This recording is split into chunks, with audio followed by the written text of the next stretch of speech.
take a nap after this. All right, guys, we're going to start the program in a matter of 15 or 20 seconds. We're live on all social platforms. I am so very, very excited to do this interview. I reached out to this fabulous businesswoman and entrepreneur, I believe, on Monday through direct message. And Alana Smith is now in the house.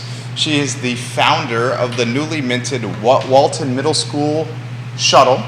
And I just think this is just the quintessential social entrepreneur. Someone who sees a problem or a void to fill and does it with a business mindset that leaves our community in a better place than before she launched the business. This is the textbook example of conscious capitalism or social entrepreneurship. We're going to highlight Alana Smith, her vision, her efforts so far, and where she sees this business going in the future. I think after today's show, she is going to have significant demand for the Walton Middle School shuttle as parents across Albemarle County Public Schools scramble for transportation for their children. Let's cut to the chase. Yet again, I think this is maybe the third year in a row that ACPS has left parents kind of in a lurch when it's come to bus service, certainly 2 years in a row. Judah Wickhauer is our director. Please give the show a like and a share anywhere you are watching. We'll highlight some of the viewers that are watching the program right now. And then, Judah, we will rock and roll when you are ready. Friend of the program, Dean Russell, hello. Travis Hackworth, hello. James Watson, hello. Joshua Tracy, it was great to see you at Vivace, hello. Olivia Branch in Keswick, hello. Holly Foster in Short Pump, hello. Jamie Turner in Culpeper, hello. Rob Hubbard, the Esquire, hello. Johnny Ornalis, great having drinks with you last night. Johnny Ornalis, his wife is a teacher at ACPS. Lottie Murray, hello. Carly Wagner, I think you're going to love this interview. Heather Walker, the retired educator, her daughter an educator, hello. Jason Howard on Rio Road. Mayor Snook, hello. We love when you watch the program. Woody Fincham, hello. Brittany Gray, hello. Liza Borges, hello. J Dubs, we are ready to rock and roll when you are ready, sir.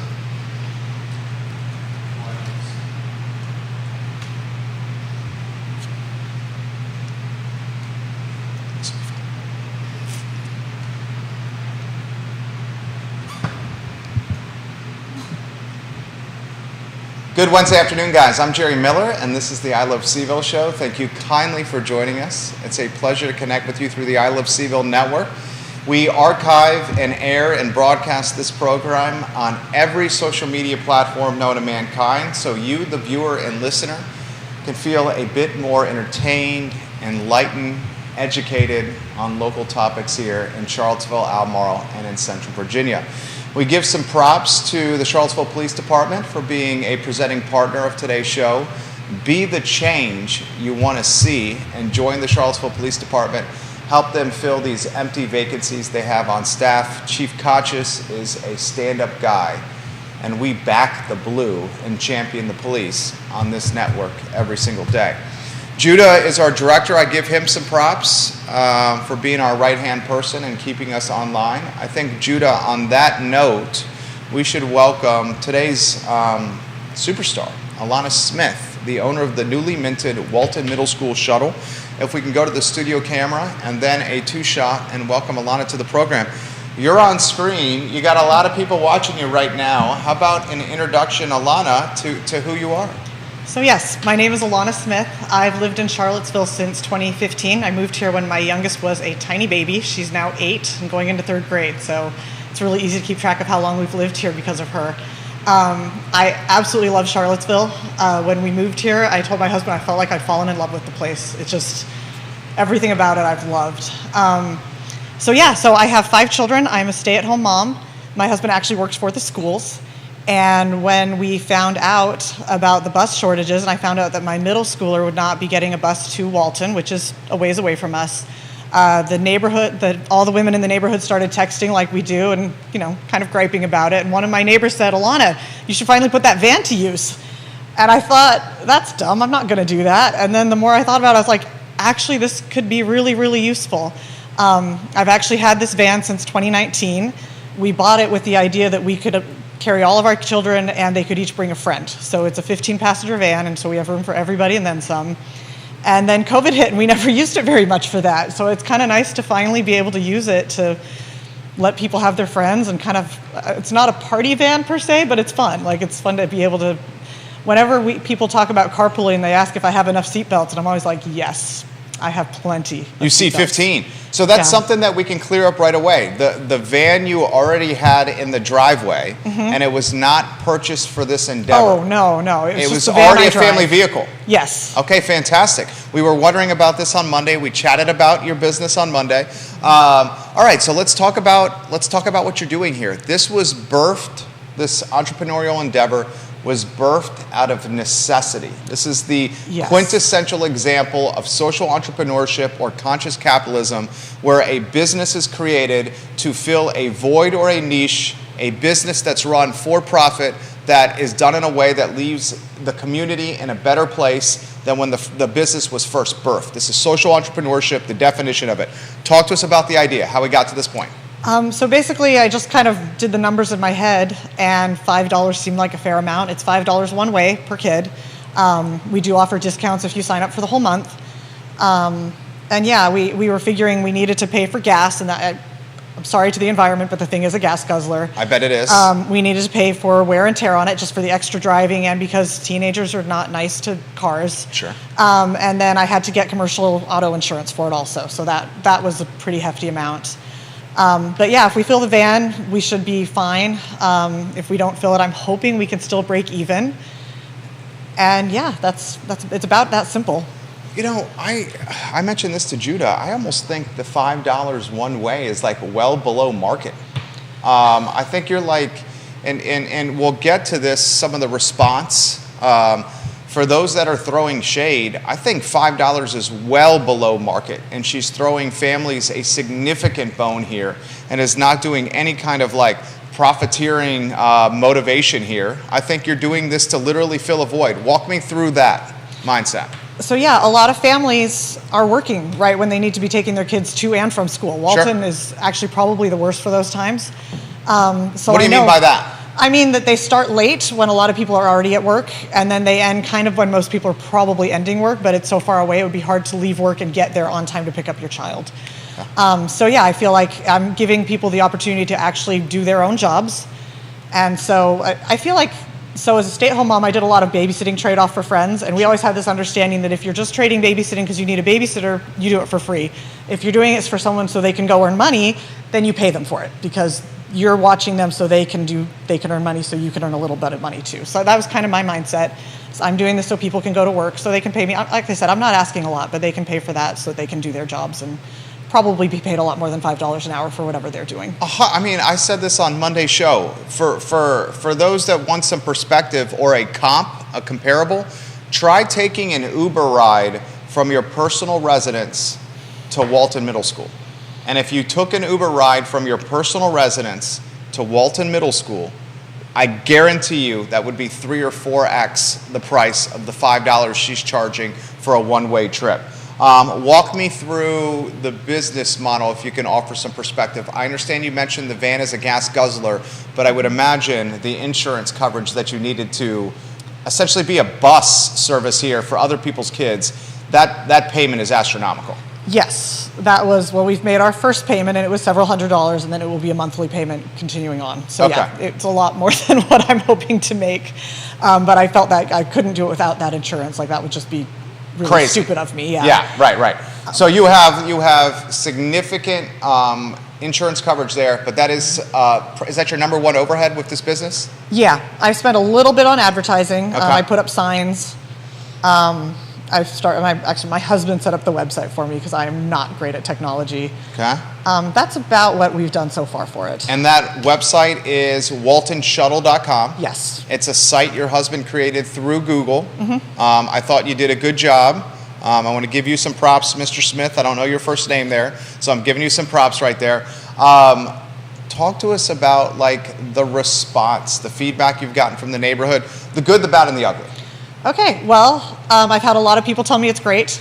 I think it's great. Thank you. Okay, I think this is a great idea. I've had a few people tell me they thought it might be overpriced. Really? Yeah. How is that? I mean, But do they I want you to really- do this for a quarter? I don't know. I really couldn't do it for less. Right. I mean, Like, are you breaking? Like, seriously, I'll ask you a very pointed question here. Is if you have a full van, going there and a full van coming back at $5 a head, and you're even offering a discount if people sign up, and let me get the exact language, a 10% monthly discount. Okay, I'm going to ask you about that discount. If you get a full van there and back, and you just do one trip there and back, are you basically breaking even here? Yeah, about that.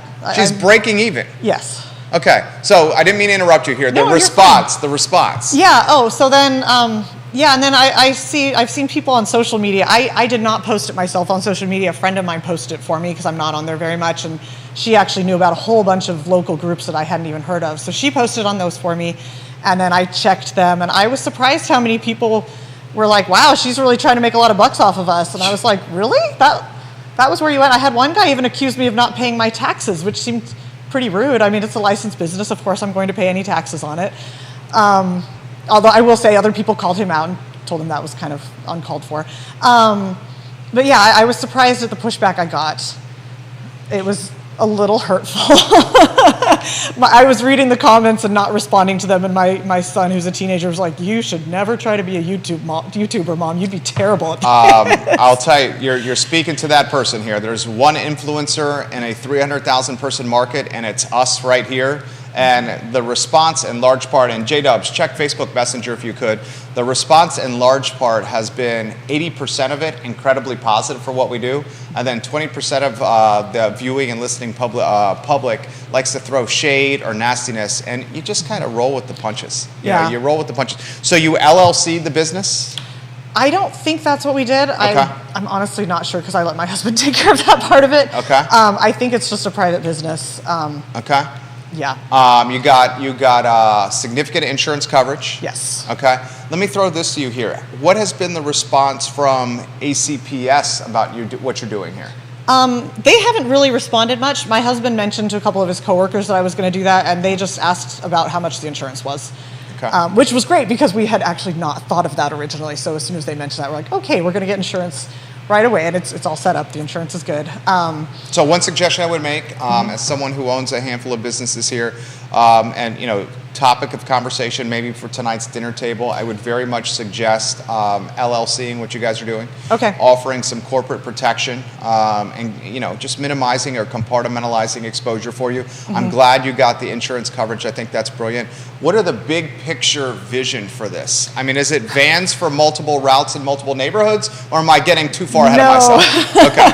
The big picture, honestly, would be if the school hired some bus drivers and I could quit. But is that going to happen? I doubt it. Yeah. I doubt it. But that would be my dream come true, and then I could go back to doing what I actually enjoy, which is hiking and other things during that time. So you're strictly doing this to help people, and you do not want to do this to scale the business? Yes. No, this is not meant to be a long-term business venture. This is until the need is done, and then I will be done with it. Okay. Yeah. Okay. So you're like, this is what you said. I have a 15-passenger van. I see that my neighborhood does not have the bus routes needed to get kids to and from school on time or back home on time. I'm a stay-at-home mom. I have some free time on my hands. Let me step up and help people out. And the only reason I'm asking $5 one way is because I don't want to go out of pocket to help people. Yeah. Dude, this woman deserves serious props, ladies and gentlemen. You are amazing.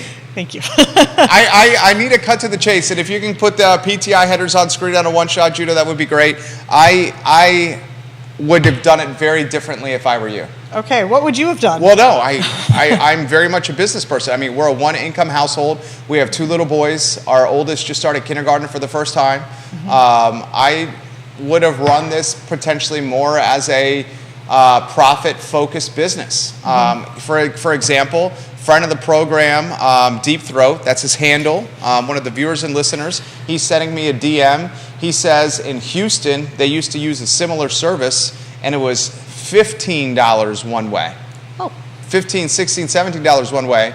And he says that people in Steveville think $5 is too much. Tells you a bit about what Charlottesville does, some of the folks in Charlottesville from a sophistication standpoint. You mentioned you were hurt a little bit when you saw some of the comments there. Any inclination to jump in the comments and respond? I guess the only thing I would say is just that if you think about it, so I will end up spending 10 hours of my week driving to and from the middle school. Yeah. Yeah, and I'm a stay-at-home mom, but I do other jobs. Like I work for a law firm here, just very part-time, and I work for a wedding planner, helping him out on the weekend. So it's not like I don't do anything else. This is time that I could be making money in much more lucrative ways, and I feel like charging $5 an hour, like you would pay your maid more than that. Yeah.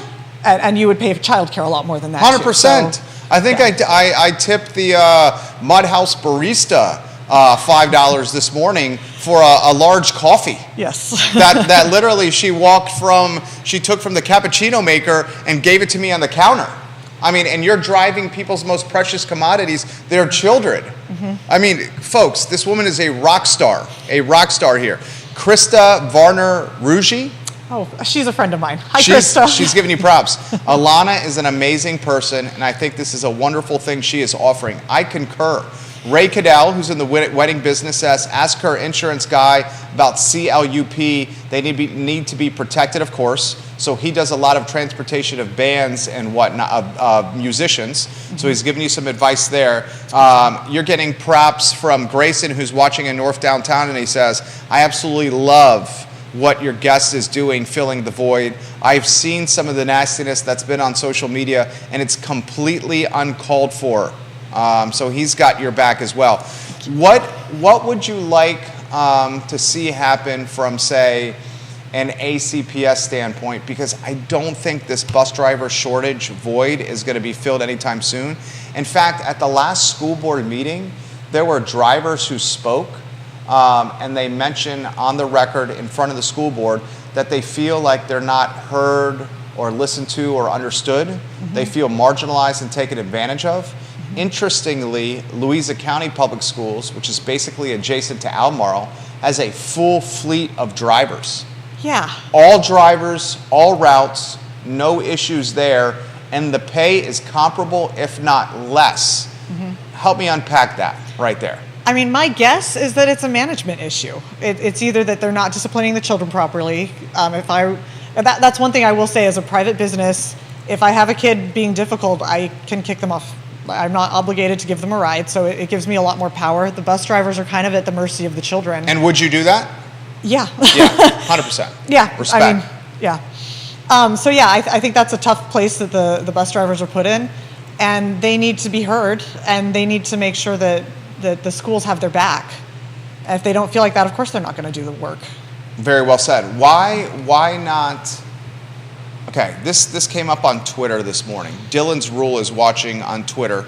Dylan's Rule, we appreciate you interacting with us. He says this. It sounds like ACPS is hiring some private companies for the transportation of special needs kids. What is going on? I think we're approaching a point where Albemarle County needs to look at simply privatizing the whole concept of pupil transportation. What do you make of that idea? I mean, maybe. I feel like if they just took care of the problem, it would be cheaper than trying to privatize it. But, I mean, they should run the numbers and look at that. How do you take care of the problem? Is it just more pay? No, I don't think it is, because Okay. the hourly rate for the bus drivers is actually very good. Okay. It's like $20 an hour. Yeah, that's not bad. Now, Yeah. maybe they should look into seeing if they need benefits. I don't know. But I also think that I heard that it's one of those things where the people who have been doing it for a long time get a lot more of the good routes, and they get a lot of the perks, and the people at the bottom don't get it. So maybe they need to worry about not being so playing favorites with the people who've been doing it for a long time, so that new people want to do it. Sure. That's a possibility. You have 5 kids in ACPS? Yes. How do you feel about ACPS? For the most part, it's great. Okay. There have been some glitches here, and I feel like ever since COVID, I feel like everyone's just struggling to get back to how we actually run things. And I don't know why we're still in such a place like that. Yeah, I very well said. What do you make of, and I'm going to choose my words carefully here, because I have tremendous respect for you, and I understand your husband works for the schools. Mm-hmm. We're going to talk about this after your interview about the petition that's circulating. Mm-hmm. We're going to talk about a school board candidate and Dr. Meg Bryce, who had her political sign, her campaign sign vandalized recently, which wasn't great. No. What do you make of the current state of public schools in the area? You know, I only know from my own experiences, Okay. so that's a tough call. Uh-huh. I feel like they're pretty good, honestly. Like, I have family in other states where I wouldn't send my kids to those public schools. Okay. I have a sister in Washington State who homeschools, and I've said if I moved there, I'd have to do the same. So I do think they're really good. I think it wouldn't be hard to make them a lot better, though. And I know Dr. Hawes is in a hard position. We always joke whenever there's a potential snow day that I would hate to be in his shoes, because whatever he does, half of the world is going to be so angry at you. But I mean, that's why they put you there. They know That's you why have he to make makes the those big tough bucks. decisions. Yeah. Yeah. How serious were you about homeschooling? Not very. Yeah? No. Because that is a growing population of... It is, and I have a tremendous amount of respect for the people who do it. It's not for me personally. I totally get that. You're saying kids are tough. They are. I had And you're 5 very kids happy and I with love first them, day of school. but I'm excited when they go to school. My better half this morning after we did kindergarten drop-off, she's like, should we be popping the bottles right now? And she was so happy. Our 5-year-old is the best, but he's a handful. All right, so your hope is that they solve the transportation issue, yet you're not so confident that they will solve the transportation issue. I mean, I think it takes a while for people to get their CDL. So even if they hired someone tomorrow, I don't think they would be driving for, how long does it take to get a CDL? A few months? It's months. Yeah. So even, and my understanding is 4 bus drivers just quit. That's true. So it's getting worse right now and not better. Yeah. So the viewers and listeners, that's completely true. I've also confirmed this with multiple sources that a handful, so you heard 4, I actually heard 5. Okay. Bus drivers have now quit because of the response. And do you feel for the drivers? Oh, absolutely. I mean, it's like, here's a good example. The U.S. postal workers that deliver the Daily Progress. The Daily Progress is now delivered through the mail, which is crazy. It's like trading stocks and equities through carrier pigeon. And these postal workers are dropping off the newspaper for, say, the Progress is delivered on Tuesday, Thursday, and Sunday. They'll often get Tuesday's paper on Wednesday or Thursday, then deliver it days late. And then people are ripping them when they're dropping him off. So I correlate it to the drivers that are picking up kids now. The 5, you heard 4, I heard 5 that have quit, are getting ripped by parents at the bus stop. Like, what are you doing? You can't get my kids to school on time. You can't get them home on time. There's not enough routes. I'm having to drive them. But it's not their fault. No. I empathize with them. Yeah. Well, and I mean, I know last year if our bus drivers were late, it usually was because they were sick or they had a sick child, and they were wonderful. They would reach out and text us to say, I'm so sorry, the bus is going to be late for this reason. But again, it speaks to the larger problem that they should have substitutes and backup. This shouldn't be a crisis every time a bus driver has a sick baby. They should be able to be home with their kid then. Why not make this, this is just the businessman in me coming out here. Why not make this a more like, why not privatize transportation and lead the charge here? It seems like, is it just not something that you're passionate about? Is that what it is? No, it's... I mean, what's honestly, the cost of a 15-passenger van? Can I ask that? I think when we bought it in 2019, it was about $20,000. Okay, Although 20K. probably the price has gone up because that was before COVID and before cars went crazy. Sure. So why not get 10 buses on the road, 10 of these vans on the road? Well, so I'm not an entrepreneur normally. Like, this is the first time I've ever done anything like this. This is very much outside my comfort zone. Okay. It wouldn't have occurred to me to even think that way. Now that you're saying it, I'm like, well, I need a lot of capital to get going on that. That's the easy part.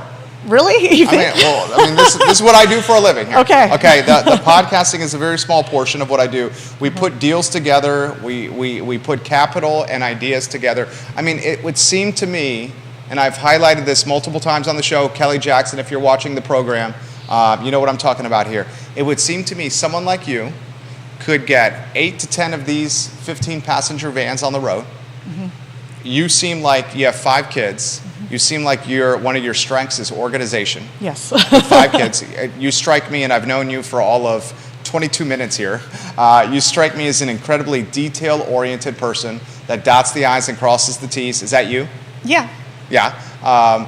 You could conceivably manage the routes from a computer at your house through a CRM, get 8 to 10 of these buses on the road, have other stay-at-home moms that are looking for part-time income drive the buses, you communicate with them via text, via FaceTime, whatever, on our iPhones. Say, here's pickup, here's drop-off. I think the $5 one way and the $5 back is you being one of the most generous, amazing human beings in the world. I think people would pay $15 or $20. I mean, going late to work when you have to meet your boss or you have an important meeting with your client, or kicking $20 one way to get your kid to school when the price of an Uber from your house to Walton Middle School is 25 to 30 bucks. It would seem to me you could raise the rates, you could scale to 8 to 10 buses, and you legitimately would have a deep six-figure business here. Maybe. I'm going to have to fill my own van before I can branch out beyond that. We Okay. still have space in the van. Okay, well, let us know how we can book rides with you. Okay, so you just go to waltonshuttle.com. Super easy. You fill out the online waiver form, text me. We'll figure out the easiest place to pick you up. Oh, that's another thing. People thought they had to come to me. There were I will go to the different neighborhoods and probably pick people up at the bus stop they would normally go at. You can text me and then we can work out the details of exactly what time I would get your child. It's super easy. Paul McArcher watching the program, he initiated the petition against Dr. Matthew Haas. Paul, we will get to that petition in a matter of moments. That's not a topic for now with Alana. Too much respect for her to bring that up with her. I'm going to say this again. I love what you're doing. Thank you so much. I think what you're doing is, I'll be very straightforward. I think it's almost charity. It might be at this point if we don't fill the van. I think you have incredibly underpriced this, and if you ever need some help putting the model together with what could be the true market rate of a trip, I'm happy to do that. I think you could have a brand created like the Blue Ridge Transportation Service. You could get 8 to 10 buses in 2 weeks on the road. And I don't know. Well, I will say I will be doing some driving for weddings on the weekends as well. Okay. And when I do that, I've not licensed it yet, but the plan is to call it Something Blue. Okay. And that's a great way to get people to and from the venues and back to their hotels, especially after they've been drinking. Something Blue, the play with the wedding and the fact that the van is blue. Yes. Okay. Yes. Do you have a name for your van? We usually call it Big Blue or Big Blue. or the Blue Whale. Or the Blue Whale? Yeah. You've made some jokes on social media or on your website. You've probably seen me around town. In this I am the only person with a van quite like that I've ever noticed. There was one time someone had another van and I wanted to be like, can we be friends? Hi. But that was weird, so I didn't. But I haven't seen that one in a while, so I think I'm the only one. Yeah. How difficult is it to drive this van? It's not hard. I actually grew up driving a huge van for my family, and that van was older than me and would die when you went around corners. Wow. So when we got this, I was like, this is cake. I love driving this van. Does it have the backup camera? Yes, it has. That was actually one of our requirements because with all the children. So it's gravy with the backup camera. Yeah, we're like, we cannot have a van this size without knowing exactly what's behind us at all times. So yeah, no, it's a breeze. I love it. It's a little harder to park, so my general solution to that is to park very far away and walk. You got Jennifer watching the program down Fifth Street Extended. She says, would she consider picking up our kids in the Fifth Street Extended neighborhoods? So I have said no to Fifth Street people for now because it's so far out of the way. It doesn't feel like it when you look at the map, but when you actually time it out, it adds like at least 20 minutes to the drive. Okay. Someone was inquiring last night and I had to turn them away. But to your idea of branching out and starting more buses, that would be an excellent idea then. Dude, I legitimately, I'm a businessman here. If you watch the program, and a lot of you guys do, you know I'm a business person here. I swear I think the market value for this is $15 one way. Mm-hmm. You could create a monthly membership package. The monthly membership could be discounted versus the a la carte route. I think you can undoubtedly get 8 to 10 buses. Let's call the bus $30,000 a pop. Mm-hmm. If you get 8, we're looking at $240,000 out of pocket, $240,000. $240,000 is not a lot to get together to launch a business. You go $240,000, you get 8 routes. You strategically position the 8 routes over Albemarle County.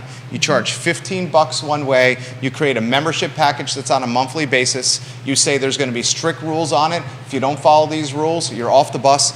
So many folks have relayed stories. In fact, when Joey Rifkin was interning for us, he talked about how on Albemarle County buses right now, kids are getting massively bullied on the bus. Yeah, I believe it. Massively bullied, and the bus driver can't really do anything about it because the can't see driver's that. driving the bus. Yeah. Yeah, and they can't Yeah. see in the back of the bus. I wouldn't imagine with the Blue Ridge Transportation Service, hint, hint, that hint, will not there happen. will be any bullying. I can already tell that you're a strict rule follower Yeah, right no, here. we don't allow that. And if bullying does happen on the Blue Ridge Transportation Service, you They'll would be kick gone. them off. Yeah. You know what? Let me do this. GoDaddy.com. I'm going to go into GoDaddy. Blue Ridge Transportation. Just call it Blue Ridge Transportation. Blue Ridge Transportation is available. Okay, I will have to give that some thought. I'm just making some you're suggestions. you're not wrong. Okay. All right. How about this? Some closing thoughts for the viewers and listeners, and then one more time, plug how we can fill up your bus and get on the ride, and then some closing thoughts. Okay, so one more time, it's waltonshuttle.com. Okay. And actually, I would encourage anyone listening, even if you're not planning on using my services, to go ahead and fill out the waiver.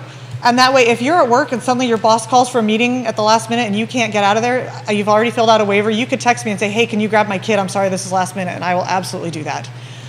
That's a great suggestion. Janice Boyce Trevelyan says, you are doing a very, very good thing. Kelsey is watching on Spotify, and she sends this. She says, this is a fantastic service that she is providing. On LinkedIn, Todd Burns says, thank you for standing up and doing something so great like this. On Facebook, Leslie is saying, these are the kind of people we need in the community. Kevin Higgins is giving you some props, right? I mean, just good people here. I will encourage you this. There's no one that catches more flack, I think, because literally for 15 to 20 hours a week, I'm giving my opinion in front of thousands of people, and we're talking politics, we're talking schools, parenting, education. I mean, hot button issues. And, you know, when you give your opinion on hot button issues, people are going to dislike it. I would throw this to you, ignore it. I didn't even think I was giving an opinion on a hot button topic when I brought this up. I know, it's so crazy. I saw it too, and I was just like, I couldn't believe it. This is basically charity at these rates, guys. I want you to realize that. All right, Judah, this is fantastic. Alana, we wish you the best. Thank you so much for having me here. Yeah. This was wonderful. This was really fun. It is absolutely our pleasure. Thank you, guys. And the website, for those who are asking, Walton Shuttle, waltonshuttle.com. I'm looking at it right now. Nicely done website. All right, we can go to a one-shot, and if you want to help Alana out over there, that would be fantastic, Judah. A lot I want to cover. Alana, you crushed it. Seriously, you were awesome. Best of luck. Kevin Higgins says this. You'll love this on the way out. He's watching in Greenwood, which is a suburb of Crozet. And the kids in Greenwood are routinely showing up after first period to school. He says, this area needs 10 more Miss Smiths.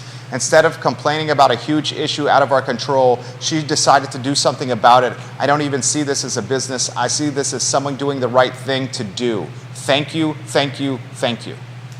He's almost made me cry. Yeah, thank you. You are a rock star. Thanks. You have a good day. You too. Kevin, thank you for that. All right, so viewers and listeners, we're going to put the headlines on screen on a one-shot.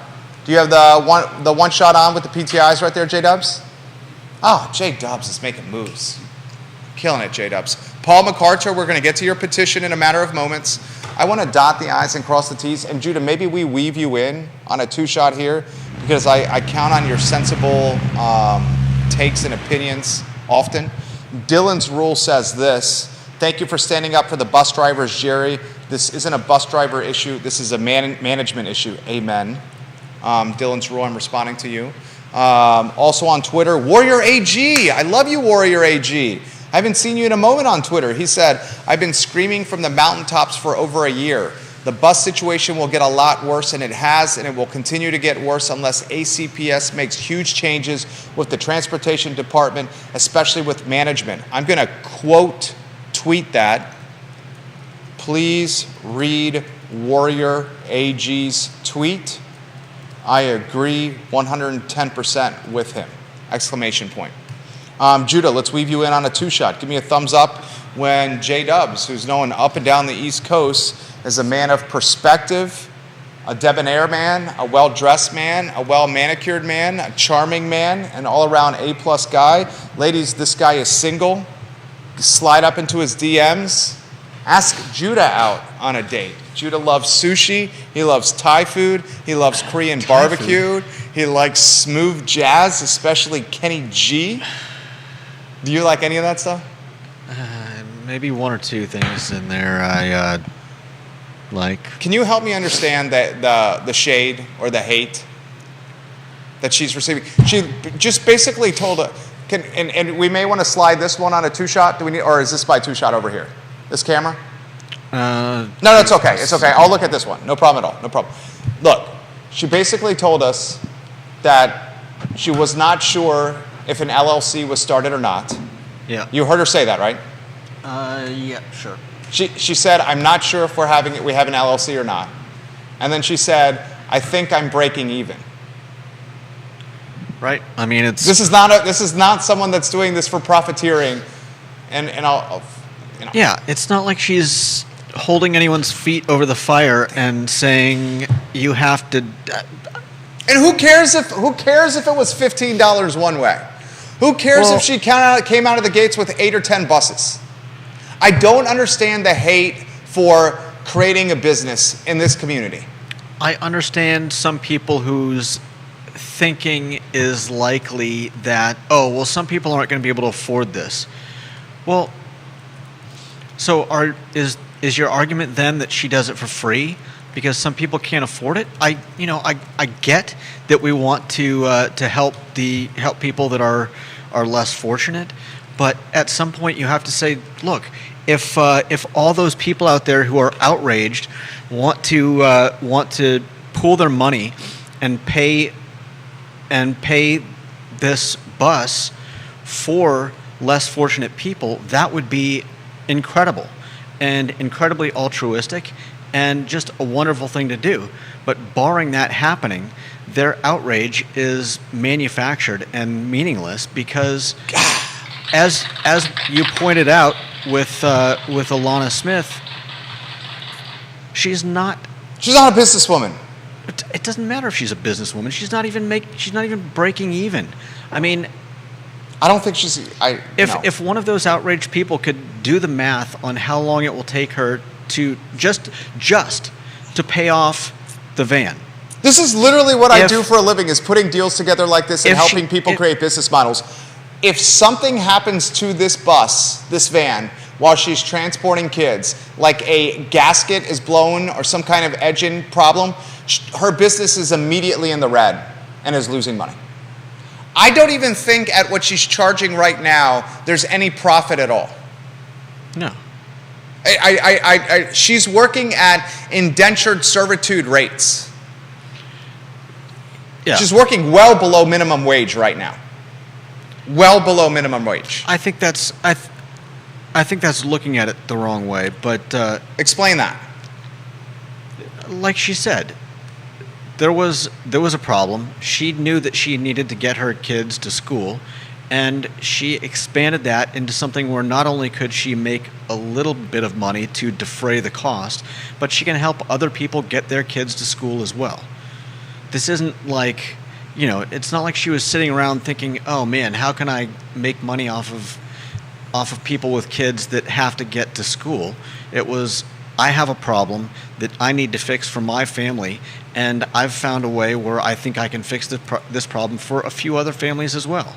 There you go. Judah Wickower dropping dimes today. And because the van costs money, the gas costs money, the insurance costs money, she's making a little money off of this to defray the cost. I don't think she's making money off this. She's generating revenue. Okay, well, split some hairs. Well, I mean, we have to be. You taught me words matter. They do matter. Making money and generating revenue are two different things. Okay. A business can generate revenue and still operate in the red. Making money is an indication of net profit, which what she's doing right now is not net profit. Right. Okay, that's fair. Yeah. So really what it came down to was defraying the costs of running her kids and some other kids to the schools every morning and home in the evening. This is what I want to do now. Viewers and listeners, this is why you watch the program. Is the, what did you call it, manufactured outrage? I'm going to give you a chest bump on that. That doesn't work when I'm sitting in this chair. Chest bump. All right. That was a little violent. Thank you. Okay. Manufactured outrage is a term that I would not have utilized, but I think it's 1,000% correct. Yeah. And this is what I want to do.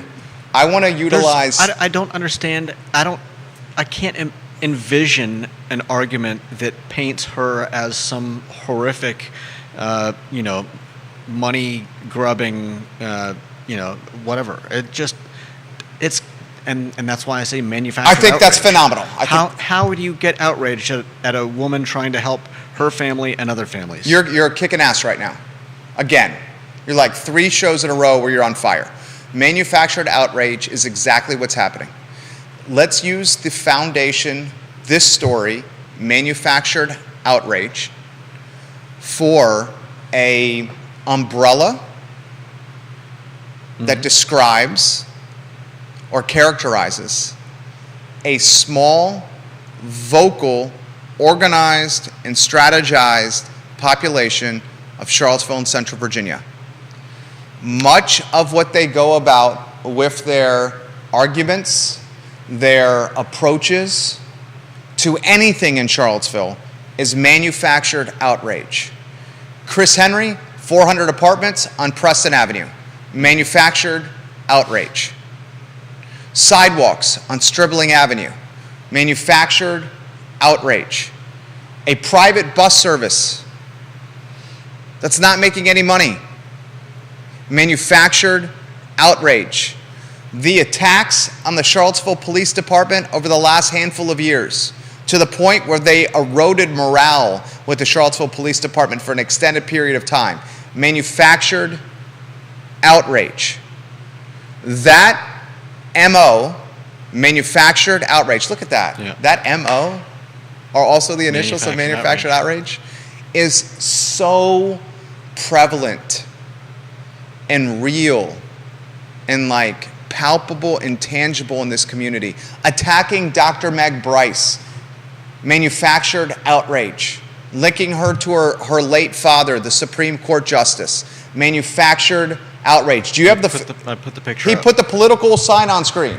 Put the sign. This is what happened to Meg Bryce's campaign sign. She's running for the at-large seat for Albemarle County School Board. It's on screen. Yeah. Somebody graffitied her sign with her maiden name. Why they chose the color yellow, which is unreadable, is an indication of their level of intelligence. If you're going to graffiti this sign, dum-dums used black spray paint. That's actually readable and understandable, instead of yellow, where you can't even interpret what you've written here, right? Yeah. Okay? Also, dum-dums who've graffitied this sign. Did you know defacing political signs is a crime and you could legitimately be arrested for? Friend of the program, love him, sent me a text a few days ago. Mr. Harding took a campaign flyer off a door when he was running for what, state senate or delegate some years back. That removal of a flyer, his opponent's flyer, got caught on a Ring camera. Yeah. That became news. He had to pay a fine. And it was in the 24-hour news cycle for a short period of time. You don't want to deface or steal political signs, even if you don't agree with what the candidate is doing. That legitimately could yield a fine and arrest for you. Pro tip. I mean, that's the extreme end of why you shouldn't do it. Well, what's the other end? The other end is just common, basic decency. Thank you. Like, seriously. The golden rule. You know that when it's the other way around, if somebody else is defacing a Democrat sign, or somebody that identifies as a Democrat, because I don't think the school board. It's supposed to be apolitical. Yeah. Meg Bryce is not running as a Republican, Democrat, Libertarian, Socialist, Independent. Well, she's running as an independent. The problem is, in today's social media world, people like to label. And a lot of her platform and ideology are rooted in conservative thoughts. And heaven, So if you had to peg her, you'd peg her as a conservative, yeah. right? And heaven forbid we have, Diversity of thought on the school board. or anywhere. Anywhere in Albemarle or Charlottesville. God, manufactured outrage. Manufactured outrage is such a great term to describe the very small yet loud population in this community. I think it should be held back for specific incidences because labeling an entire group with something is never But the very actions helpful. of that I know small how- and I know organized how group you- are always rooted in manufactured outrage. See, there you go, making blanket statements. Attacking Bryce and labeling her as her father's, what would be a good term to use I mean, here? if you can point Her father's, they're basically calling her father's puppet. yeah, That's what they're saying. or worse. I'm not disagreeing with you there, but you're also Dylan's if you can- rule says this. if So you would can prove that all those same people that are doing the one thing are also doing the other. I know that it's likely that they are a lot of the same people, but it seems a little presumptive to say that everyone that's complaining about the Walton bus and everyone that's complaining about Meg Bryce and whoever it was that spray painted Scalia on this sign are all the same people is, while probable, there's no direct evidence, and by saying that everything that they do is manufactured outrage, again, while it may be probable, I feel like I'm a guy, you're getting a little, I'm a guy where there's smoke, there's fire. And I got a guy who's sending me a text. He asked me to not use his name. This is not Deep Throat or anonymous. I'm going to call him the Fixer. I know him well. What he does for a living is he fixes problems. You've seen that show on television. There's one in Charlottesville. I'm going to call him the Fixer. And the Fixer texts me this, more like recreational outrage. They get joy and identity by being outraged, says the Fixer, who's had to deal with a lot of these folks. Jason Howard, the king of Rio Road, says, "Our one sick child throws up in that van, which will happen, and the steam cleaning cost eats a day's earnings, if not more. It's a public service, not a profit center." Perfect comment. yeah. I have no doubt in my mind that this will be a financial loss for this family. This is literally what I do professionally, is I take folks that are entrepreneurs and bring their ideas to market, finding them financing, real estate, attorneys, architects, branding, social, digital, Yeah. utilizing the services of the Fixer if needed.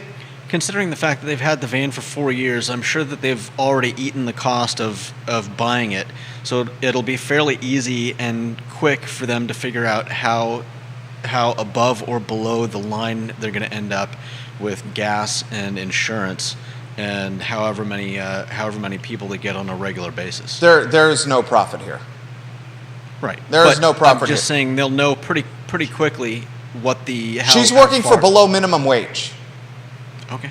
She's working for below minimum wage. And she's going to be in a tiny container during flu and cold season in about 45 days with unmasked children and no windows open.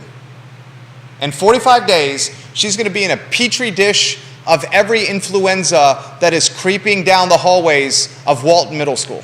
Yeah, but then so are all the parents when their kids come home. I don't want to be around other kids in a tight, confined area during flu season. I'm just saying, whether it's in the classroom or in an actual school bus, those kids are going to be around that and are bringing it home to their families. You know whose kids I like? I get what you're saying. You know whose kids I like? Yours. My kids. My kids. That's who kids I like. My kids. Let's go to Twitter, and then we're going to get to some other topics. Ginny Who. Love you, Ginny Who. Ginny Who! Woo! She says, someone actually providing a positive solution to the bus fiasco. Amen, sister. I'm responding to that comment. Amen, sister. How do I spell sister? S-I-S-T-A-H? Yeah. Sister? Amen, sister. Dylan's Rule says this. Dylan's Rule is giving you some props. Judah is correct. This is manufactured outrage. The outraged crowd exposes socialist Charlottesville's hypocrisy. They want public institutions for all, yet Albemarle County Public Schools cannot do the job. Here's a woman trying to do something for others, and she's evil because she might make a profit. He also adds Dylan's Rule, so would socialist Charlottesville rather just have these kids not attend school at all because the government can't get these kids to school? Exclamation point. Yeah. Warrior AG says, tearing up or defacing a political sign is a federal offense, and tearing up and defacing political signs are a sign of the times when we can't agree to disagree or you get called some ugly names. Warrior AG, I love that you're on Twitter right now, homie. Ginny Who says this on Twitter. Yes, those people thrive on the manufactured outrage. It's an addiction for them. There's no one in this community, I think, who experiences more manufactured outrage than yours truly. Okay. Name one person in this community that experiences more manufactured outrage on a 24/7, 365 cycle than yours truly. Name one. Exactly. Exactly. I'll leave that to our viewers. This is from Deep Throat. If she came out with 10 buses and undercut the public system in some way, sure, I guess you could criticize that. But in this case, she only came out with one because the public schools screwed up. Her presence does not in any way make life more difficult for those who don't use her service. In fact, the contrary. Van pulling makes the drop-off and pickup line shorter for everyone else. He continues by saying this, still, think she makes some money, revise the numbers for the info, that is the first round payday, 130 per day revenue, 50th per day costs, standard MO for socialist Seville, manufactured outrage, friend made up signs criticizing new zoning, 3 got stolen off people's lawns on Rugby Avenue. Why is the manufactured outrage so prevalent in this town? And I will say this, the manufactured outrage, I love that term. The manufactured outrage is a talk show host's dream. Yeah, I mean, it's what got It gives us content every day. It's what got that woman, what was it? What is it? She wasn't actually expelled from UVA. It was expelled in abeyance. Is that what it was? She had a mark. She was expelled without being expelled, but a mark was done on her transcript. I believe it was called expelled in abeyance. Ziana Bryant, manufactured a massive, steaming pile of outrage. Charlottesville's activists, probably primary activist Ziana Bryant, the same Ziana Bryant who had the press conference in Lee Park about the statues when she was in middle school, the same Ziana Bryant who attacked Chris Henry at the church about the 400 apartments that were being built on Preston Avenue, the same Ziana Bryant that's often speaking before City Council, said at a Black Women Matter protest on Water Street that a white UVA student, a girl, a white UVA female, the daughter of a fallen and dead police officer, she overheard this white UVA female student who was in a car,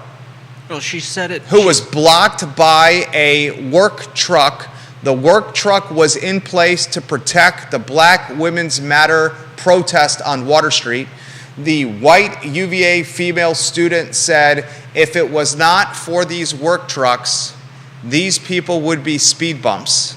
Yeah. Ziana Bryant took that comment and said that this was a racist attack against us. She didn't even hear it first person. She heard somebody else Secondhand. mention it. Heard it secondhand. And then basically formed a group of pitchfork bearing protesters to chase the woman down. Took it a step further, took it to the University Judiciary Committee, UJC, and filed an honor code violation against her.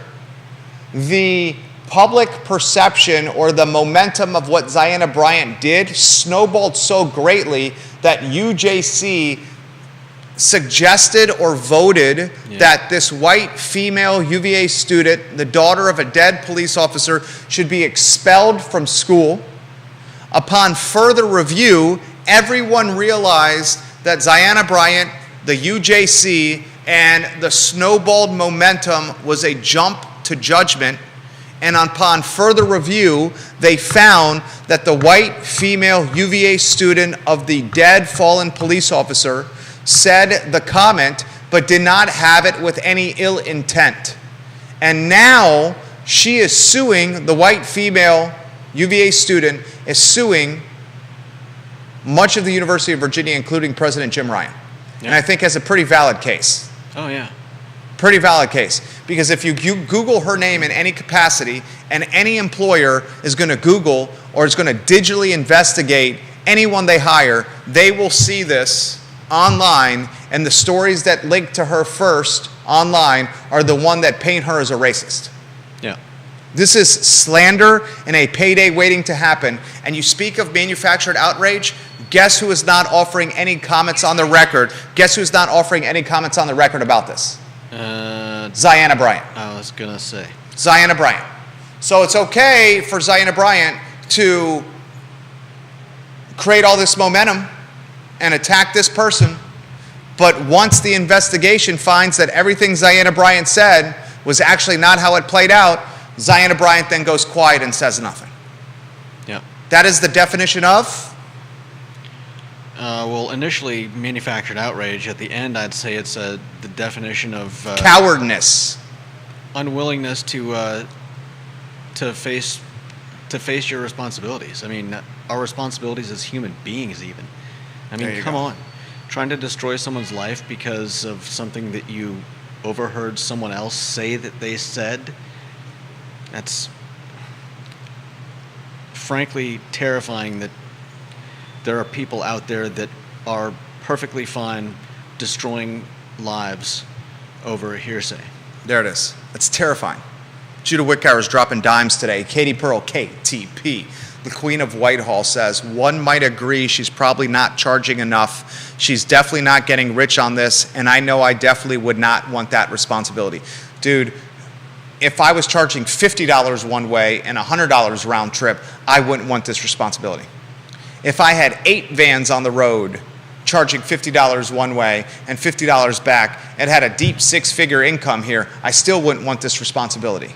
One accident, one kid getting in trouble, one kid getting hurt, one kid having some kind of physicality or some kind of health issue or some kind of like worst case scenario, everything is on the line for this family. Yeah. Kevin Higgins makes the comment she should make this a nonprofit. 501c3. There you go. Kevin Higgins dropping dimes today as well. Oh, manufactured outrage. God, Judah's on point today, is he not? Yep, Morgan Benninger is her name. And now she is suing UVA and Jim Ryan. You're exactly right, Deep Throat. And you know what's going to happen? This lawsuit's not even going to make it to court. UVA is going to settle out of court, and I would not be surprised if it's $1 million+ payday for Morgan Benninger. There's not really anything they can do to make up for the massive F-up that this is. To her personal brand. Yeah. The massive F-up to her personal brand that will live in perpetuity online anytime a potential employer Googles Morgan Benninger's name. Yeah. They Google her name, and they will see on a cursory glance, they will see if they will call her a racist. Because that's what the media outlets describe her as. Yeah. I mean, look at this. I'm literally doing this right now. I hope she gets millions of dollars from UVA, Judah. Yeah. Millions of dollars. And let me ask you this question. And you talk about manufactured outrage. When does something like this start impacting Ziana Bryant's credibility as an activist? I mean, if she's surrounded herself by an echo chamber of outraged people, Of yes people? then it's never going to. I mean, it's the kind of thing that's like, I don't think she can be directly sued for any of this, which is kind of a shame. But the fact of the matter is Well- that this type of, Well, you think she can be sued? Or? I mean, she owns a house. yeah, but She owns a home. I mean, you can use the GIS to find out where Ziana Bryant lives and the value of her house. It's public record. There's assets there. yeah, but I would think that that Morgan Bettinger's lawyers would have gone after Ziana Bryant if they could, if they thought it was reasonable and plausible and going to result in a win for their side. Considering that they are not going after her, I disagree with that comment. I think what her... Don't think No. that a lawyer would advise her. No. I think what the attorneys are doing, and I'm no lawyer, and I did not stay at a Holiday Inn Express last night, but I'm a guy with common sense and some deductive reasoning and some street smarts. And Jim Hinchley, if you're watching, actually, Jim, you probably can't comment on this, and I totally respect that. John Blair, I know you're probably not going to comment about this. Any Esquires that are watching, Lloyd Snook, I understand that you can't comment about this as well. Esquires that watch this program almost daily. If I'm an attorney and I'm going after a defamation lawsuit, I go after the slam dunk, and I don't convolute the waters with peanuts. There's no reason to step over $1 million bills, $100 bills, $1,000 bills, $10,000 stacks to pick up $5 bills and $10 bills in 20 spots. And the extent of what Ziana Bryant has from an assets standpoint is her house. And I bet you her house is in the neighborhood of somewhere between $275 and $400. $275 and $400. Why go after peanuts when you can go after a filet mignon? And the filet mignon is the University of Virginia. And the University of Virginia is not even going to let this go to court. They're just going to settle. They're going to offer a stack of money. And like Ginny Hu just said, Ginny Hu, you said this, good for the student. I hope she takes them all to the bank. I'm going to quote tweet that. The easy path to a payday is Jim Ryan, UVA, and they're going to settle, and they're going to give her some ducats, and this is going to go away. And here's the crappy part about this. You want to hear the crappy? Well, there's a lot of crappy parts about this. One of the crappiest parts about this is when Morgan Bettinger gets her payday from UVA, it's going to have a non-disclosure agreement associated with it, and she's not going to be able to talk about this ever again. She's not going to be able to talk about what UVA paid her, how it was settled out of court, and how she won, and how she cleared her name. And that's the balancing act that she's going to have to embark upon. How do I do this in a way where I get enough money from UVA, where I weigh the scales of justice? This payday from UVA is going to be enough for me to overlook a lack of apology or my name truly being cleared online, because what's posted online lives there forever. And that is the scales of justice. Warrior AG says this: Miss Ziana Bryant has been getting rewarded for manufactured outrage since she stopped in Lee Park with a bunch of adults propping her up. I'm going to respond to that by saying I mentioned this live on air, Warrior AG. Comments are coming in fast and furious.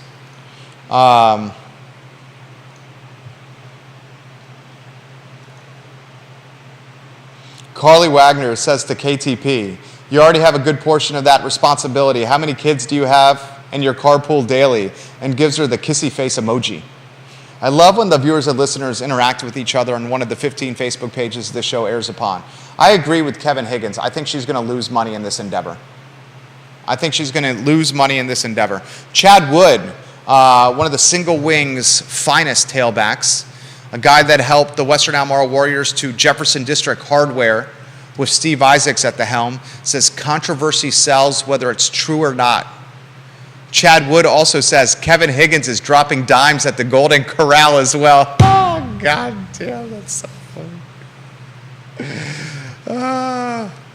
KTP, I don't think she's charging enough at all. Suzanne Daly says, I also love the comment, manufactured chaos. I use that phrase on the regular.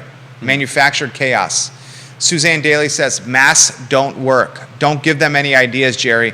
Don't even get me started on what they have done to kids' speech and literacy. Maria Marshall Barnes says, I hope someone has a camera that caught this. Is that the chest bump? Is that what you're talking about there, Maria Marshall Barnes? I think she's talking about the Scalia spray painted. Yeah, here's some good advice. There you go. Here's some good advice for Dr. Meg Bryce. Dr. Meg Bryce, this is what I would do if I were you. Just some free advice. Take what you want with this. How much are those cameras? Those cameras are so cheap. You're talking about GoPros? No, like a field camera. I don't know. Put one of those cameras next to your signs. Capture these people in the act. Yeah. Here, I'll ask you this question: Is the this is a legitimate topic here? Is the manufactured outrage, the manufactured chaos, the manufactured outrage and chaos that is being initiated by activists in socialist Charlottesville, is that painting or depicting Dr. Meg Bryce into a sympathetic, even more likable and approachable candidate? Are they basically using bullying tactics? Yes. And through these bullying tactics, is socialist and activist Charlottesville the Goliath to Dr. Meg Bryce's David?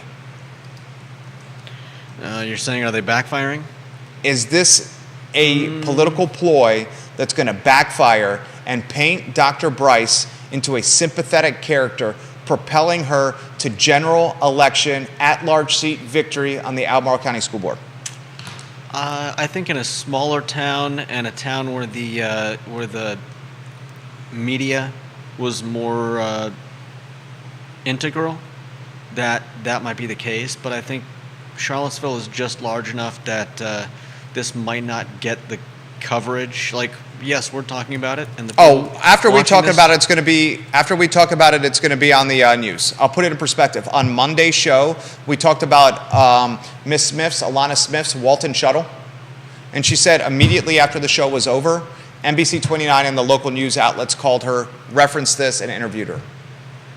I see the local news watching us right now. The TV stations and the newspapers have hired because they're losing money. Legacy media is struggling and losing money. So who is reporting the news now is 22-year-olds fresh out of college.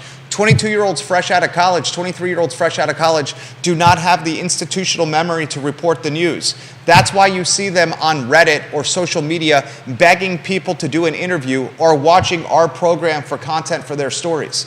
But what the TV news, the radio news, and the newspapers can't do is do long-form content like we have, nor do they have our network of reach, of people, of who we know. In my contact list literally right now, I'm going to contacts.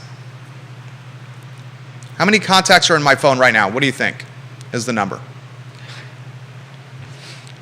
Is there a hard limit like there is on Facebook? No, there's no hard limit. I don't know, 6,000. Damn good guess. 5,884 people. 5,884 on my phone. Pull out your phone. Go to contacts. Pull out your phone. Go to contacts. Yeah, no Scroll to the thanks. bottom. It's not going to be that many, and I don't care. I just want a comp. Just a comp. A comparable. No thanks. Okay. Is it over 100? Maybe. Okay. 5,884 people. Contacts in this community generated over 23 years of doing business in this community. That's why when somebody calls me and says, I have a problem, I need you to help me fix it, or I'm looking for financing, or I'm looking for a space to launch my business, or I have this issue with politics, can you help me get it through? That's why we've built a business around this. Jason Howard has a damn good comment. Jason Howard, this is for you, King of Rio Road. Jason Howard, have you gotten an I Love Seville sticker from us, mailed to you from us, Jason Howard? Please let us know if you've gotten a sticker from us, because I want to mail you a free I Love Seville sticker because of how good your participation has been today. I will mention this on air. Jason Howard says, Jerry Miller, isn't there a newspaper saying that says headlines appear on the front page and are read by everyone? Retractions are shown or printed on page 13 and seen by no one. The first Google result you are talking about will never disappear. Yeah. It's unfortunate. Although firms like mine have the capability of pushing content down to other pages. For example, I'm not going to say who, because anonymity is my bond. Keeping my word is my bond. It's how we stay in business. We had an incredibly prominent figure that got in a significant financial problem. Significant financial problem. We're talking bankruptcy, we're talking loss of business, we're talking loss of house. And he employed our firm to take that content and push it down to pages 5 and 6 of Google over a 30 to 45 day period of time.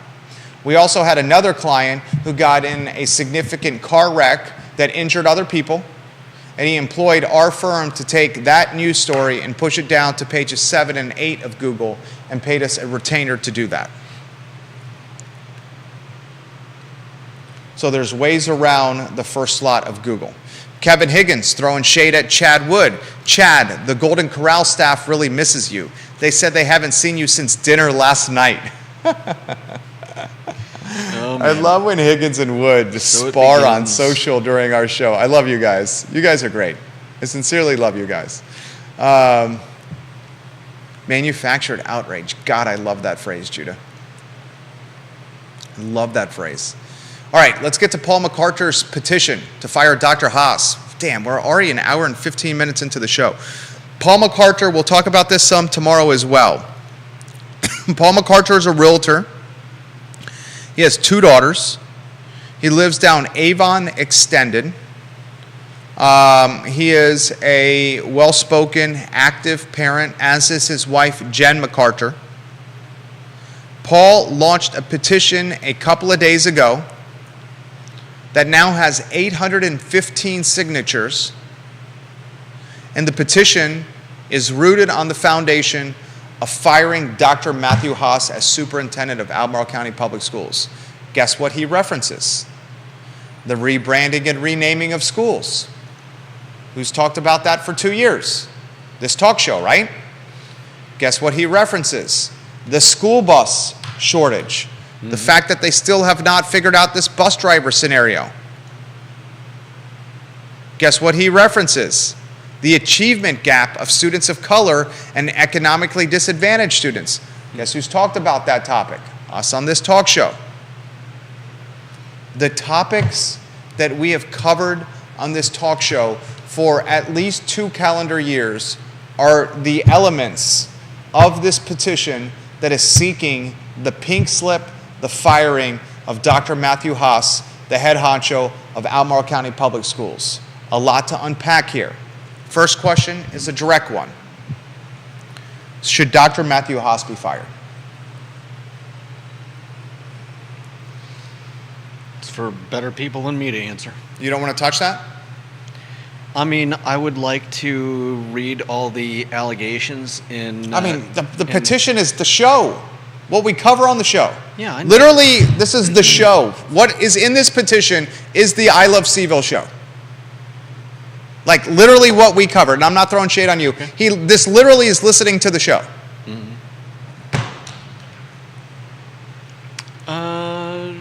Yeah, I mean, I think there's a strong argument for... See, you're such a nice guy. You're hesitant to... well, I don't... All right, Paul McCarter says it's not a petition to fire Dr. Haas. It's a petition to not renew his contract in 2025. There you go. That's essentially one and the same. Okay. That's one and the same. If you don't renew his contract, Dr. Haas probably will not finish his term, because he'll look for a job where he can have a full term, where he will look for a job where he can get longevity. If the petition is to not renew his contract, that is one in the same. I mean, it's getting rid of him now versus letting him run out his limited tenure. What superintendent would stay in his job if he finds out today or at the next school board meeting that his contract is not getting renewed? What head football coach would stay in his job if he finds out that he's not getting a contract extension or his contract is expiring at the end of this year? No one would stay in their job. This petition is essentially a firing of Haas. Okay. What do you make of it? I mean, it sounds like it's got a lot of backing. I think there's definitely, like I said, Dr. Bryce signed it, and she put on her Facebook page that she signed it. I was surprised that Meg did that. I want to unpack that in a matter of moments and ask you if that was a political gaffe by Meg Bryce. I also want to highlight this and get your take. Augustus. Strawberries, strawberries, strawberries. Look at the lights. Strawberries, strawberries, strawberries. Pinch Look the at the bridge of lights. your nose. No, strawberries, strawberries, strawberries, and look at the lights. The sneeze went away. That's the broadcaster trick. And we've Look at the seen lights how, and say strawberry, strawberry, and we've strawberries. seen how well it works. Well, I didn't sneeze. Not this time. I rarely sneeze. I'm going to ask you this question. As in, when did he launch the petition? He launched the petition 48 hours plus ago. 48 hours plus ago. Is this a legitimate number of signatures? 815 signatures in over 48 hours, when we know that Pauly G, the school spokesman, said, how many effing families are in Albemarle County schools?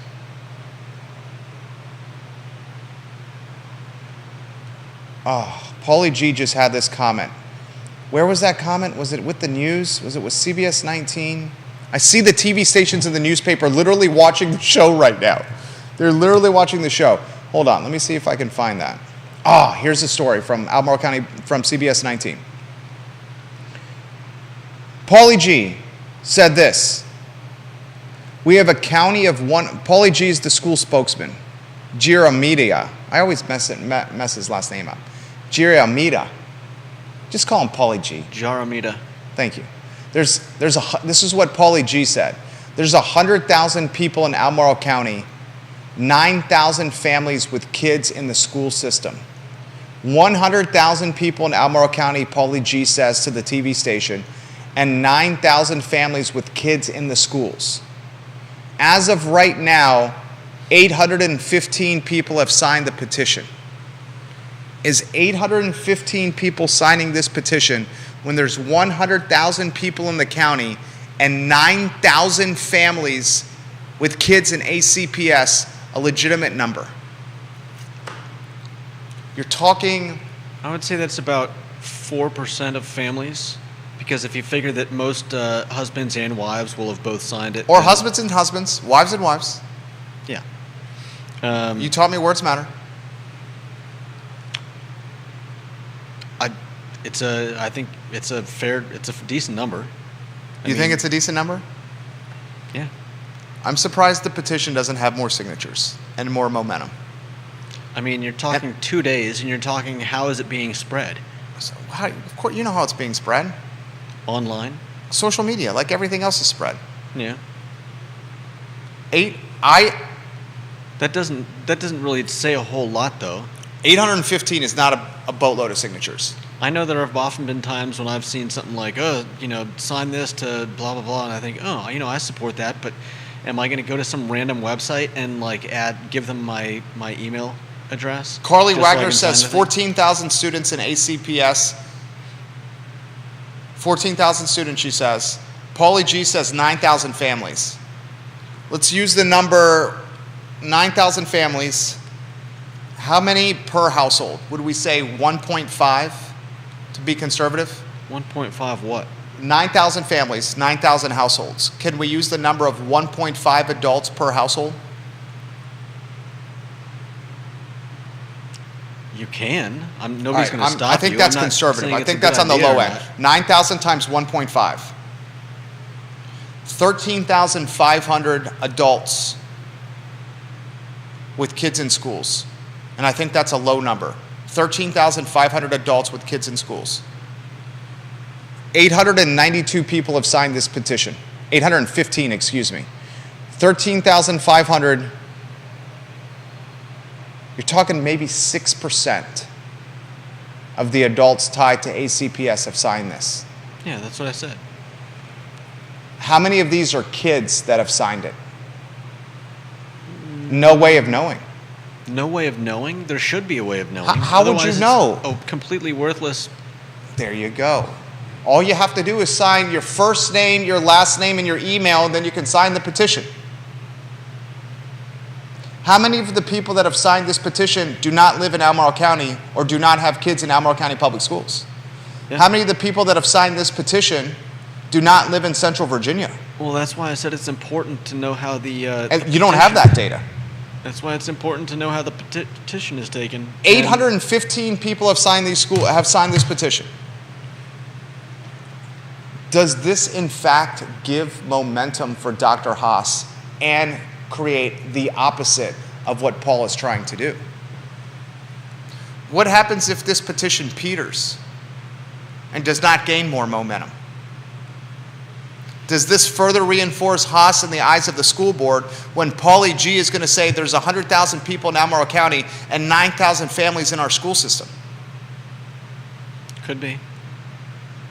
You're talking a very, very, very, very small amount of people. And we don't know if these people are legitimately tied to the school system, if they're children, if they live in Charlottesville, if they live in Louisa, or if they live in upstate New York. I think that's generally true of anything like this. I disagree. You disagree? When you get votes, when you get people to sign to help you run for office, Dr. Bryce had to get signatures, TJ Fadley had to get signatures, Michael Pruitt had to get signatures. You have to assure that the signatures you get are from people that are residents within your district by documenting their address, their zip code, and where they live. Some politicians have gotten in trouble when they've gotten the necessary signatures. They've gotten them from friends that don't live within their districts. Mm-hmm.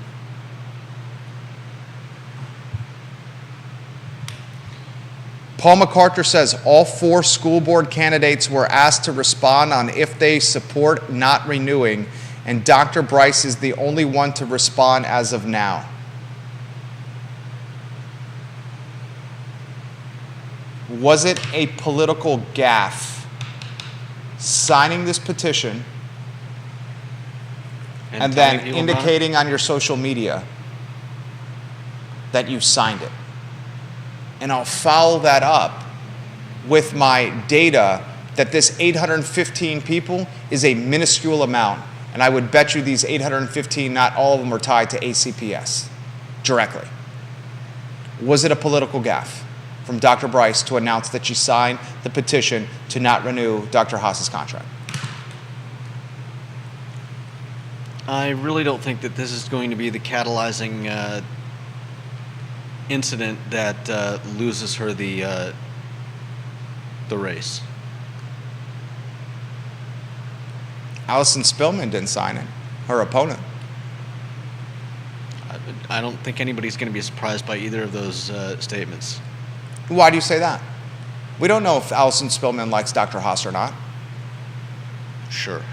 Allison Spillman is on a 180-degree opposite end of the political spectrum of Bryce, but she hasn't made a statement on Dr. Haas, not that I know of. Does she need to? What are you saying? There's a lot to unpack with that. What are you insinuating? I mean, doesn't Spillman and most of the school board generally tend to align with Dr. Haas's type or style of thinking / governing? That's what I wanted. I knew that was going to come. That's what I wanted. And the answer is yes. I knew you were going to say that. Okay. That's why I asked the question. Spillman's ideology aligns with the current board and with Dr. Haas and his cabinet and their approach to curriculum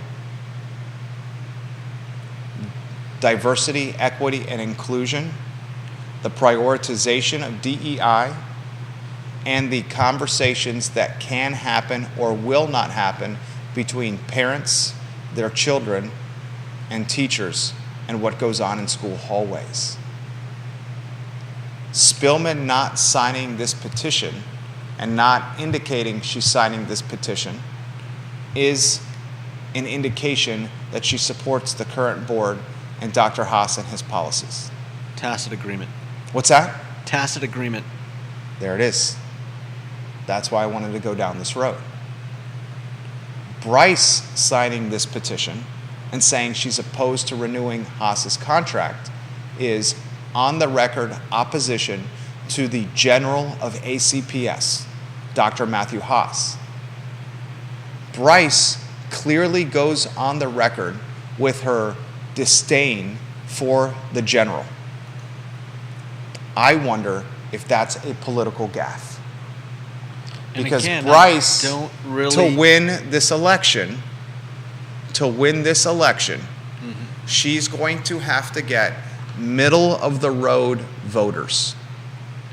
She's not going to win this election with a conservative platform. And she has to prove that she can get over the following hurdles. Hurdle number one she has to prove is the fact that her children go to private school and are not in ACPS. That's being used against her. Hurdle number two that's being used against her is her ties to her father, the late Supreme Court Justice. Hurdle number three she has to clear is the comments she and her husband made during a school board meeting about communication amongst teachers and parents when it comes to their children and their students as they sexually identify in schools versus homes. Those three hurdles are what will determine the outcome of this election. And I said this to her before she even ran. She'll confirm it if you ask her. Does the signing of the petition and acknowledging that she signed the petition help Bryce overcome any of those three hurdles and, as a result, appeal to moderate or middle aisle apolitical voters? Yeah, I think I could do some of that.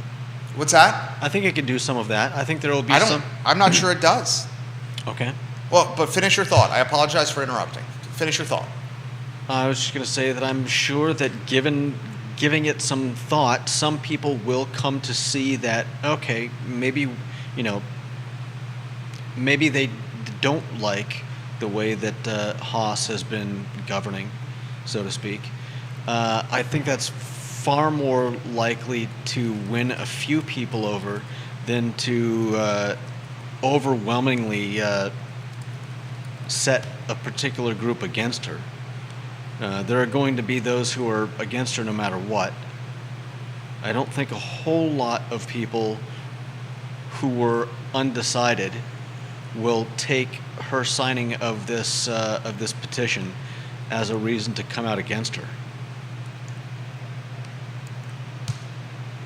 I could be wrong.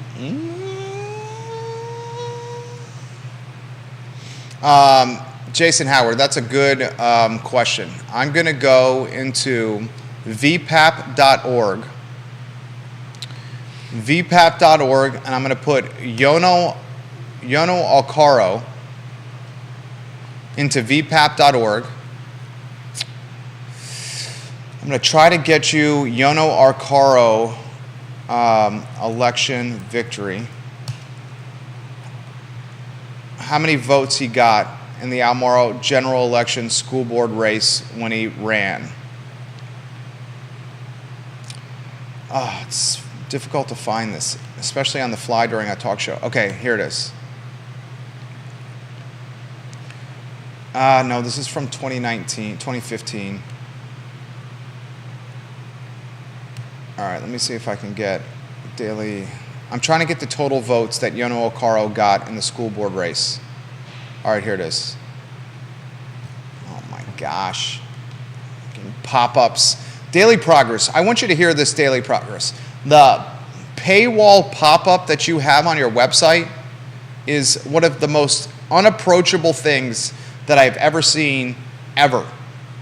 I'm now having to log into, figure this out on my phone instead of my computer, because that's where my profile is saved for the pay-for-play of journalism that we call the Daily Progress. All right, I'm looking for this. I'm trying to find the total votes Yono Okaro got in the at-large seat in the Albemarle County School Board race to answer Jason Howard's question. Can you find that? How many votes did Yono Okaro get in the at-large seat? Good God, we're 90 minutes into this. How many votes did Yono Okaro? It was very competitive. It was tens of thousands, Jason Howard. It was over 10,000 in this race, voters. Can I do VPAP, Yono Okaro votes? Anyway, election results. Let me see if I can find election results. Can you find that, Judah? What year am I looking for? Yono Okaro. This is going to be tough to find. How many votes Yono Okaro got? All right, here's local elections, Albemarle County. I do love VPAP, but it's a little clunky. Here it is. Here it is. Jason Howard, this answers your question. And I'm going to put the link in the comments section of my personal Facebook page. The link is in the comments section of my personal Facebook page. And I'm going to tag Jason Howard so folks can see this. Jason Howard, here is the data you requested. Yono Okaro, the at-large school board candidate winner in the last race, got 19,265 votes. 19,265. His opponent, Ann Oliver, got 13,538. And then there was a write-in candidate for 375. In 2019, in the at-large race, the one that Bryce and Spillman are going against each other in, Okaro got 19,265 votes. His opponent got 13,538, and a write-in candidate got 375. That puts in perspective the 815 signatures on this petition. If this time last year, over 19,000 people voted for Yono, and this time last year, over 13,500 people voted for AEO, Ann Elizabeth Oliver, and this petition has 822 signatures, and we can't even decipher if this petition is people that live in Albemarle, or if it's students, or if people that live somewhere in Central Virginia or out of Albemarle County, and it has 822 signatures now. That puts it in perspective. Does it not? Can you even make the argument that this petition may strengthen a renewal for Superintendent Matthew Haas? If over 19,000 people voted for Okaro and over 13,500 people voted for Oliver, and this petition has now 822 signatures, wouldn't Haas and Philly G just say, look at the election results from 2019 and look at the total count on this petition today? Wouldn't that, I mean, isn't that just how it would work? Quite possibly. Philly G, you watch this program, Philly G. That's how I would spin this if I were you. You're the spin doctor for ACPS. That's how I would spin it if I were you, Philly G.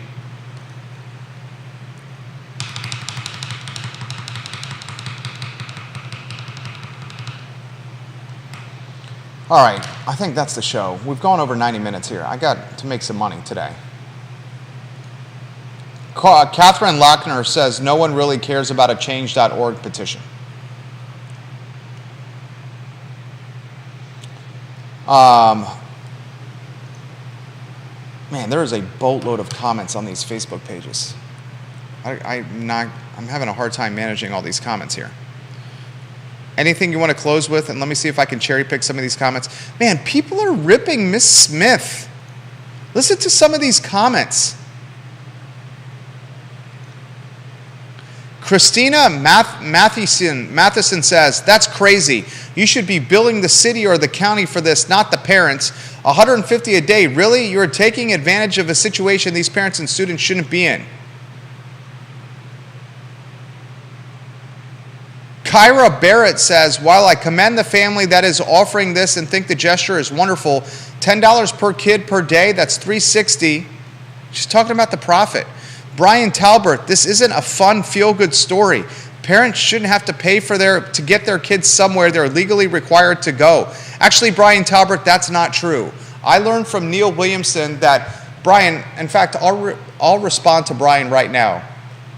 ACPS has no legal requirement to bus kids to and from school. Brian Talbert. Did you know that? I learned that from Neil Williamson. Neil Williamson, are you watching the program? Neil? Is Neil watching? President of the Free Enterprise Forum, support the Free Enterprise Forum. Neil Williamson, are you watching the program? I believe he is. I learned from the president of the Free Enterprise Forum that public schools are not legally required to bus kids to and from school. Yeah, I remember hearing that from Neil. Remember when he was on the show? It blew my mind. Yeah. ACPS has no legal requirement to bus kids to and from school. When does ACPS and Philly G and Dr. Haas just say, hey, by the way, this is an amenity we're offering. We have no legal requirement to bus kids to and from school? Yeah. Imagine if they said, you know what? No more buses whatsoever. Buses are done. No more buses. Because they could say that. Now, you talk about manufactured outrage translating or transitioning into actual outrage. That would be an effing firestorm in Albemarle County. Yeah. But they have no legal requirement to bus your children and our children to and from school. Right. Can you play some of the videos of the Charlottesville Police Department? Chad Wood, I would love to host a debate. I would love to host a debate between Allison Spillman and Dr. Meg Bryce. I'm going to tag them in the comment section of my personal Facebook page. Spillman likes to... Where are you, Allison Spillman? Allison Spillman. Dr. Meg Bryce will come on this show and debate you. Allison Spillman will provide you the questions in advance, except for one question that will be a surprise for me, but will be fair. Allison Vick Spillman is her name, so I can tag her. Allison Vick Spillman. I can tag you. Allison Vick Spillman and Meg Bryce in the comment section of my personal page. You are cordially and kindly invited to a live debate on the I Love Seville show at a day, time of your pleasing, of your choice, as long as it is Monday through Friday at 12:30 p.m. Please pick a day, time, and we will host a debate. Allison, Dr. Bryce is willing to do this. Are you? ?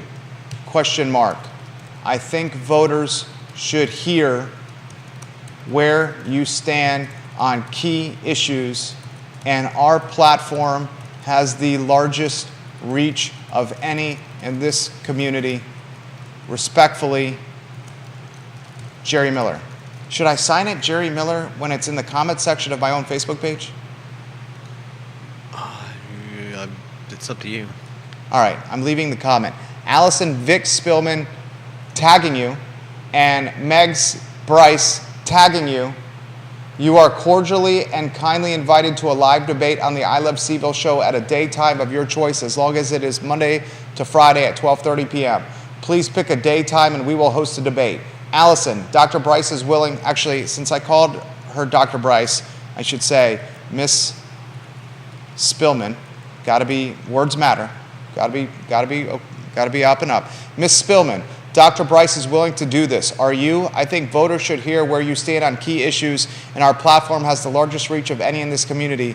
In fact, I'll tag their campaign pages so she can't say it got lost in the mail.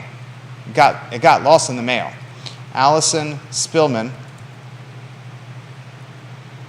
School board? What's her campaign page? Ah, it's right there. Allison Spillman, school board, plus Meg Bryce's campaign page. School board. Ah, there it is right there. And then, respectfully,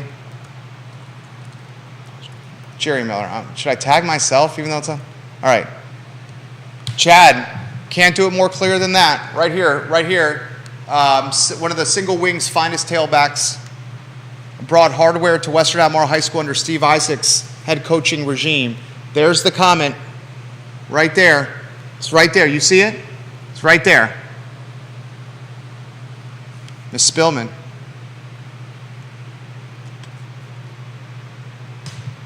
Ms. Spillman. Don't try to creep out the back door, Ms. Spillman. Don't weasel out that back door, Ms. Spillman. All right. Anything you want to add? No. Nothing you want to add? You want another chest bump? No. Okay. Should we try to get you a date? I think you've already started the ball rolling. We'll see what happens. Are you okay with that? I don't want to put you in an uncomfortable position. We'll see. I think you're one of Charlottesville's most eligible bachelors. You have a lot to offer. Thank you. I sincerely mean that. That's all she wrote. Get us out of here. Judah is going to serenade us with a jingle to close the program. We're ready for your jingle, Judah. Go. No, I'm not. Just fucking. All right, that's all she wrote. For Judah Wickower, I'm Jerry Miller. This is the I Love Seville show on a Wednesday. We legitimately went. Judah, we went an hour and 45 minutes without taking a break, going to commercial. There's nobody else doing this in a 300,000 person market. There's not a single other person doing this in a 300,000 person market. That's all she wrote. So long, everybody.